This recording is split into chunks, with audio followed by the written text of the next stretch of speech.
Hello everyone, मेरा नाम ज़ियाउल है। आज हम बात करने जा रहे हैं जनगणना के ऊपर। जनगणना इस बार स्पेशल क्यों है? इसमें क्या-क्या जोड़ा जा रहा है? ठीक है? और इस बार इस जनगणना को डिजिटल जनगणना क्यों कहा जा रहा है? हम सारी चीज़ें डिस्कस करेंगे, क्या-क्या डॉक्यूमेंट लगने वाले हैं। इसमें आपको कोई भी चीज़ें छूटेगा नहीं, ना आपको घबराने की ज़रूरत है। जिस तरह से एसआईआर पूरे भारत में आपको पता है एसआईआर चल रहा है। वोटर अगर जो हम वोट देते हैं, जो वोटर आईडी होता है हमारे पास, उसमें जो सुधार होना होता है, उसके लिए एसआईआर चल रहा है। लेकिन अब कुछ ही महीनों में स्टार्ट हो जाएगा आपका जनगणना। लेकिन इस बार जनगणना को कहा गया है डिजिटल जनगणना। लेकिन ये जनगणना होता क्या है? सिंपली जनगणना क्या होता है कि आपके घर में जो सरकारी कर्मचारी है वो आपके घर में आएँगे। एक फॉर्म पहले क्या होता था, एक फॉर्म होता था और फॉर्म में आपसे डिटेल्स लेते थे। आपका नाम क्या है? आपके पापा का नाम क्या है? आपके घर में बच्चे हैं तो कितने बच्चे हैं? आपका घर है तो आपका रेंटेड है या अपना घर है? क्या काम करते हैं? इस तरह से डिटेल्स आपसे सारी चीज़ें लिया करते थे। लेकिन इस बार का जो जनगणना है, ये डिजिटल जनगणना है। आपके घर में आएँगे, लेकिन इस बार एक फ़ोन या एक टैबलेट के रूप में होगा और आपसे सभी चीज़ें पूछी जाएगी और उसी वक़्त फॉर्म में भरा जाएगा। तो आपको इस बार डॉक्यूमेंट कुछ देने की ज़रूरत नहीं है, सीधा सिंपली क्या है कि आप बस डिटेल देंगे उनको, ठीक है? बस और इन डिटेल्स पे सरकार क्या करती है, ज़ाहिर-सी बात है नीतियाँ बनाती हैं, फिर उसके ऊपर योजनाएँ लाती हैं। कौन से क्षेत्र में क्या-क्या किन लोगों को क्या-क्या ज़रूरतें हैं, उनके ऊपर फिर योजनाएँ बनाई जाती है। तो सरकार इन माध्यमों से जनगणना करते हैं। लेकिन जनगणना जो है हर 10 साल में 1 बार जनगणना होती है। लेकिन दो लास्ट जनगणना 2011 में हुआ था। इस बार जनगणना जो कि हमारा 2000 2000 जो कि हमारा 21 में होना था, जो कि क्योंकि कोविड आ चुका था, तो उसको पोस्टपोन किया करते अब जनगणना अब शुरू होने वाला है। ये जनगणना 2 चरणों में स्टार्ट होगा आपका। तो आपको जैसे कि मैंने बताया कि इसकी जो जनगणना जो है इस बार डिजिटल जनगणना होगा और डिजिटल का मैंने मतलब ये बताया कि आपके घर पे आएँगे सरकारी कर्मचारी और वो उनके पास मोबाइल या टैबलेट फ़ॉर्म में होगा और वो आपसे डिटेल्स लेंगे और उसी वक़्त वो भरेंगे, ठीक है? जैसे कि इस बार जो जनगणना होगा, उस जनगणना में अगर आप देख सकते हैं सरकार ने पहले से बजट बना रखा है 11,718 करोड़ का सरकार ने बजट बना रखा है और इसमें इस बार इन्वॉल्व कितने लोग होंगे?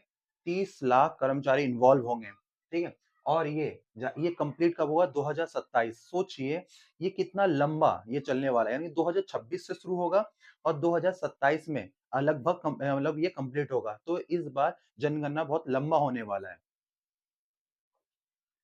जनगणना अब जैसे कि इसकी प्रक्रिया कैसे स्टार्ट होगी और आपसे क्या-क्या पूछा जाएगा, आप बिल्कुल मत घबराइए, एकदम बेसिक जो क्वेश्चन होते हैं वही आपसे पूछा जाएगा, लेकिन कुछ इस बार ऐड किया गया है, जो कि पहले नहीं होता था। इस बार जातीय जनगणना भी किया जाएगा, कि पहले बहुत सारी जातियाँ हुआ करती थी, वो छूट जाती थी, लेकिन इस बार इसमें ऐड किया गया है। अब जैसे कि पहला चरण, इसमें 2 चरण से स्टार्ट होगा। पहला चरण ध्यान रखना जो अप्रैल, यानी कि अप्रैल 2026 से जनगणना स्टार्ट होगा, ठीक है? और ये 26 के सितंबर तक ये चलता रहेगा, ठीक है? भारत में इ इससे ये जो अप्रैल से सितंबर तक टोटल इसमें क्या जानने की कोशिश करेंगे कि टोटल भारत में कितने घर हैं, ठीक है? जैसे हमें पता चल जाए कि भारत में टोटल कितने घर हैं, उसके बाद अगला स्टेप क्या होगा कि भारत में कितने लोग हैं उन घरों में, ये जानने की कोशिश होगी, जो कि फरवरी से ध्यान रखना फरवरी 2027 से ये शुरू होगा। तो सोचिए तब यानी कि अप्रैल 2026 से सितंबर 2026 तक ये जानेंगे कुल कितने घर हैं और उसके बाद क्या होगा? उसके बाद कि दूसरे चरण में ध्यान रखना जनसंख्या की गिनती होगी, यानी कि हर घर में कितने लोग हैं, ये जानने की कोशिश होगी। अब इसमें जनरली पूछा क्या जाएगा? सामान्य रूप से बेसिक चीज़ है, इसमें आपको घबराने की ज़रूरत नहीं है। जैसे नाम, लिंग, उम्र, वैवाहिक स्थिति और आप कितने पढ़े-लिखे हैं, जो बेसिक पूछा जाता है। आपके अगर परिवार की बात करें तो कुल कितने बच्चे हैं, बेटियाँ, बेटों की संख्या, ये आपसे पूछी जाएगी। और घर में कोई सुविधाएँ हैं, जैसे कि आपके घर में फ्रिज है, वॉशिंग मशीन है या कोई मोटरसाइकिल है, कार है, ये आपको बेसिक डिटेल्स आपको देना पड़ेगा, ठीक है? आप इंटरनेट इस्तेमाल करते हैं, नहीं करते हैं, ये सारी चीज़ें आपको देना पड़ेगा। और पहचान और आपको धर्म भी बताना है, जाति भी बताना है, ठीक है? क्योंकि मातृभाषा हम जो कौन-सी लैंग्वेज यूज़ करते हैं, ये सब बताना है, ठीक है? क्योंकि बहुत इससे भी पहले जो जनगणना हुआ करती थी, इतनी डीप नहीं हुआ करती थी, उसमें कुछ चीज़ें छूट जाती थी। तो इस बार जो जातियाँ हैं, उनको भी ऐड किया गया है। अब जैसे कि आपको पता है कि इस बार जो दस्तावेज़ हैं, यानी कि जब वो जो सरकारी कर्मचारी आपके घर में आएँगे, आपसे क्या पूछ सकते हैं, वैसे कंपल्सरी नहीं है, ठीक है? कंपल्सरी नहीं है, वो सीधा आएँगे, आपसे पूछेंगे कि आधार कार्ड है आपके पास, राशन कार्ड है, पहचान पत्र है, ये डॉक्यूमेंट आपसे पूछेंगे। लेकिन ध्यान रखना, मैं आपको पहले ही बता देता हूँ कि इन सब में चाहे वो आधार कार्ड हो, राशन कार्ड हो, पहचान पत्र हो, इनमें आपका जो नाम है, सब में क्या होना चाहिए? सेम होना चाहिए, यानी कि एक एक जैसा, ठीक है? एक जैसा आप सबका नाम होना चाहिए। यानी कि अगर आपका आधार कार्ड में अगर मान लो कि आपका आधार कार्ड में रोहन रोहन है, ठीक है? और उसमें जो मात्रा है और स्पेलिंग है, तो वो सेम चीज़ पहचान पत्र में भी होना चाहिए, वो आधार कार्ड में होना चाहिए और वो पैन कार्ड में भी होना चाहिए, सब में समान होना चाहिए। अगर वो आपसे माँगे तो आप सिर्फ़ दिखाना है, अपलोड नहीं करेंगे, वो आपसे लेंगे नहीं, सिर्फ़ आपको दिखाना है, ठीक है? तो इसलिए कोई कंपल्सरी नहीं है, लेकिन आप पहले से इसको ठीक करके रखिए, ठीक है? ये ध्यान रखिए। आपको पता है कि ये जो जनगणना होती है एक्चुअल में ये क्यों होती है? आपको पता है कि जनगणना का कारण यही है कि जो न्यू अगर हम अगर हम भारत में अगर इंफ्रास्ट्रक्चर को डेवलप करें, भारत के हम रूपरेखा को हमें बदलना है, तो हमें जानना पड़ेगा कि किस-किस क्षेत्र में क्या-क्या ज़रूरत है। क्या लोगों को उनकी आम जो बेसिक ज़रूरतें पूरी हो रही है, नहीं हो रही है? अगर नहीं हो रही है, तो हम उस पे काम करेंगे।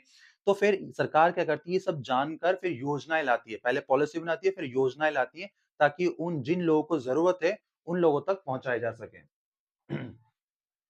तो आंकड़े ध्यान रखना बहुत ज़रूरी है। आंकड़े अगर रहेंगे, तो आगे योजनाएँ बनेगी, ठीक है? इसलिए आंकड़े अगर आप सही देंगे, तो उसी के हिसाब से आने वाले टाइम पे योजनाएँ बनेगी हमारी, ठीक है? ये ध्यान रखना आपको। और इस बार सबसे बड़ा जो बदलाव हुआ है, वो जातीय बदलाव। जो आपको पता है जो अनुसूचित जनगणना जो पहले से हो रखा है, तो उसमें 1270 जाति पहले से ही है, ठीक है? अनुसूचित जो हमारी एससी, एसटी जो है, वो पहले से ही जाति हमारी पहले से एससी कितनी है 1270 और एसटी कितनी है हमारी 748। लेकिन जो आपको ओबीसी जो पिछड़ा वर्ग है हमारा, ठीक है? ओबीसी जो पिछड़ा वर्ग है, इस बार इसको भी शामिल किया गया, जो कि पहले आप बहुत पहले अंग्रेजों के टाइम पे हुआ करता था, फिर जब देश आज़ाद हुआ, उसके बाद ये रुक गया था, ठीक है? लेकिन इस बार ओबीसी जो है, जो अपर बैकवर्ड कास्ट है, इसको शामिल किया गया है। इस बार जब आपके घर में जो सरकारी कर्मचारी आएँगे, तो आपसे वो जाति पूछेंगे, तो अदर बैकवर्ड कास्ट जो छूट गए हैं, उनको भी शामिल किया जाएगा और फिर इससे क्या फ़ायदा होगा? ज़ाहिर-सी बात है, आरक्षण, ठीक है? आरक्षण इस बार चेंजेज़ आएँगे, आरक्षण में बहुत लोग जो पीछे छूट जाते हैं, तो उनके भी होने की संभावना है कि आरक्षण उनको भी दिया जाएगा या दिया जाना चाहिए, ठीक है? अब आरक्षण में सीधा असर ज़ाहिर-सी बात है जब आप ओबीसी आपका जो अदर बैकवर्ड कास्ट जो छूट गए हैं और अब इस बार जनगणना में वो नाम उनका आएगा, तो बहुत सारी चीज़ें उनको फ़ायदा होगा क्योंकि सरकार के पास जब डेटा पहुँचेगा कि हाँ, और भी जो कास्ट है वो पीछे रह गई है, ठीक है? तो उनको भी रिज़र्वेशन दिया जाएगा। जैसे कि मैंने जैसे बताया ब्रिटिश यानी कि अंग्रेजों के टाइम पे ये सभी जातियों का भी पहले जनगणना हुआ करता था। ये सिर्फ़ नहीं है कि आपका नाम क्या है, आपके मम्मी का नाम, आपका पापा का नाम, आप क्या करते हैं, सिर्फ़ इतना नहीं। जातियों का भी पहले क्या होता था जनगणना हुआ करता था। लेकिन जब देश आज़ाद हुआ सिर्फ़ एससी और एसटी सिर्फ़ इन्हीं का ही जनगणना हुआ करता था और जो बाकी बाकी जो जातियाँ हैं उनको छोड़ दिया जाता था। लेकिन अब जो इस बार 2027 की जो जनगणना है, इस बार बदलेगी। इस बार क्या जो अदर बैकवर्ड कास्ट है, उनको भी इसमें शामिल किया जाएगा। ठीक है? ध्यान रखना है आपको।